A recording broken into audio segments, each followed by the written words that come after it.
playing for Lovie was a hell of an experience for me because I was on a team in a locker room that I shared with a lot of men that I had a ton of respect for, and I know if you ask any of them, when we played on that field, the one thing that always stood out in the way that I played is I played for the man next to me.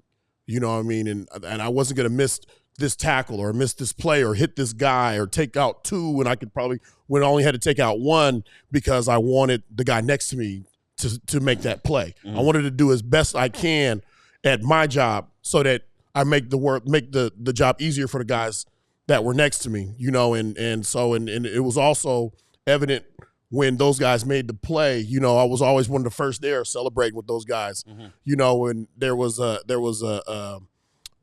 culture that was there where you have six defensive coaches that are yelling to us to get to the ball and to punch the ball out, take it away.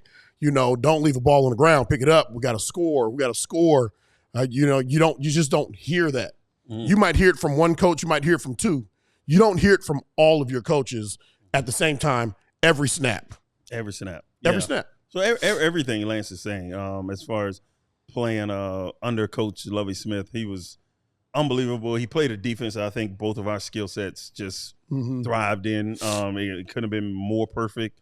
But for me personally, the teaching part where he never stopped teaching. He was always teaching, always wanted to get better. He always wanted the defense to be better. And I remember going in after, I want to say it was the 2004 season, and he asked me about my position and what's my job, and that's playing that C-gap and how can I play that better, right? And if I can close off the B-gap, because Lance, we typically played on the same side of the defense. And Lance has the B-gap. And I'm like, well, I got the C-gap. I mean, I could close him down a little bit, but he's like, well, how about this? What if you close that C-gap off, that B-gap off completely, right? So you take that offensive lineman and you put him in that B-gap, so there's no B-gap. Now, you still got your C-gap, but now we got a really, really good football player behind now. He don't have to really worry about that B-gap.